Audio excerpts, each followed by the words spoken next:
Welcome back to the Roadside Rescue YouTube channel. It's pretty loud. They're doing some construction around here, but it's kind of the awesome part of being a mobile mechanic. For me, it's, you know, in Spanish we say, me da igual. Like, it doesn't matter to me. There's no difference between me working in your driveway or at work, but it's cool for you because you can go to work or continue on with your normal day. And I'm out here at these people's work right here. We're gonna fix their car. Their alternator's gone bad. They actually drove it here, but they said they were driving it here before I could tell them not to drive it. The battery light's on while they're driving. They got a new battery for it yesterday, which didn't fix it, but sometimes that can be the problem. They said it was an old battery, so they just went ahead and got a new one. Nothing wrong with that. But I brought an alternator with me. We're gonna test it first. They said the battery light's on while they're driving and the gauge is all the way down to like 10 volts or 11 volts or something like that. So most likely the alternator, again, we'll double check, you know, if there's any sort of fuses, check the signal of that alternator, and they're inside making their money. I'm outside making mine. It was nice of them as well to park in the shady spot, and I'm actually just parked in front of the dumpster, but it doesn't matter because one, they work here, and I'm not gonna leave my truck sitting here so nobody's gonna come and tow it. They'll just, if somebody comes out here like, hey, what's the issue? I'm out here. So anyways, let's get some gloves on, get a couple tools. Alternator takes 0.9 hours to replace. It's sitting right there. It looks original. I brought a belt with me. I always do, just in case that belt looks old. I replaced the radiator in this recently. It was leaking from the transmission lines as well, and we tightened up those fittings that actually solved the issue. So oh, and we did the blower motor as well in this same parking lot. So anyways, let's get going.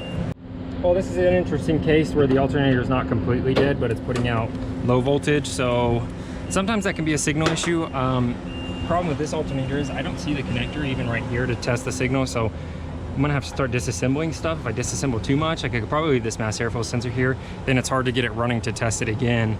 Well, I guess the signal is not that big of a deal. You don't have to get it running. So anyways, we'll start heading down to it and check it out when we get there.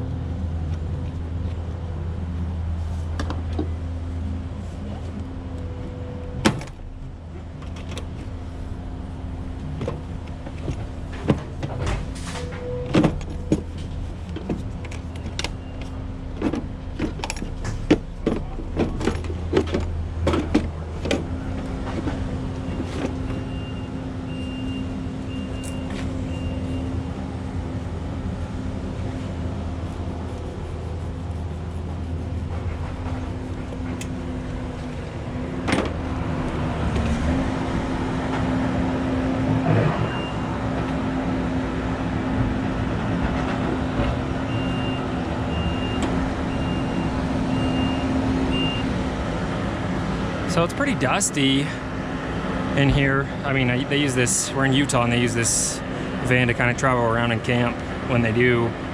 So dust is okay. The belt looks fine. The only reason I mentioned the dust is because the back side of the belt looks like it's a little bit worn, but I'm certain it's just dust at this point. The tensioner's new. I may have done it, I just don't remember. And the belt was obviously replaced when the tensioner was replaced not too long ago. Plus just the patterns on the belt, everything looks perfectly fine. So we're not gonna replace the belt for him. That alternator, I mean, like I mentioned, it was just driven, so that's a little bummer because everything's hot, but we should be able to get everything tucked out of the way enough. Getting it running, once I get down to it, it's actually not very feasible because I have to take one mass airflow sensor out here, but then I'm probably gonna tuck this hose down in front of the fan here, so you don't wanna run it and chop that up. Oh, finally, it's a little bit quieter. Okay, so just a couple bolts, and we're gonna take the belt off that alternator. Like I mentioned, a couple bolts, the big wire on the back and the plug, and then we'll be out and in here pretty quick. Shouldn't be too big of a job.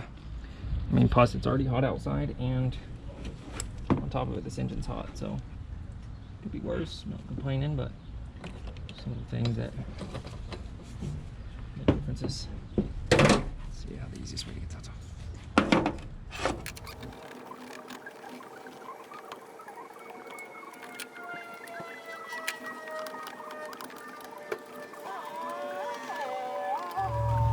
All right, so usually when I take the tension off the belt, I just leave my wrench in there because there's no point in taking it out and then having to put it back in. As long as it's not in the way, just leave that in there.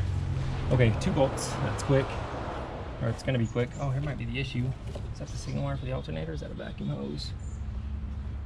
No, it looks like a vacuum line, but this was stuck down in the alternator. So wherever that goes, I'm not sure if it's actually creating some sort of vacuum leak either. This goes back to here and reroute somewhere else. It's gonna be hard to trace, but we'll look when I get that alternator out and see if the other end of it's there somewhere. I've got vacuum hose I can replace that with. I keep on me. Okay, 2 bolts. Let's go.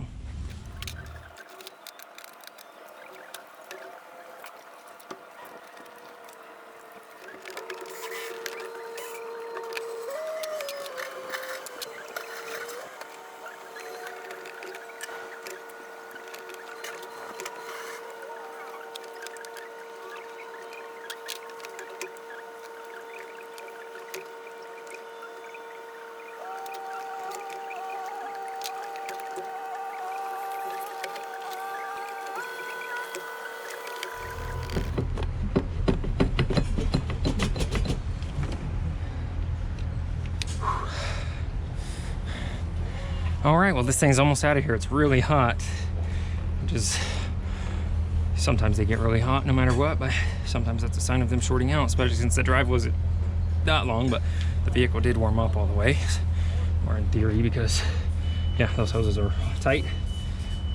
All right, so one last little push. Miracle of birth of an alternator. We'll go.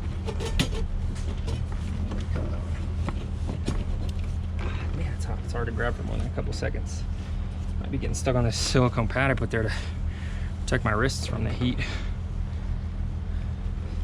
Pretty much out. Let's go. There it is.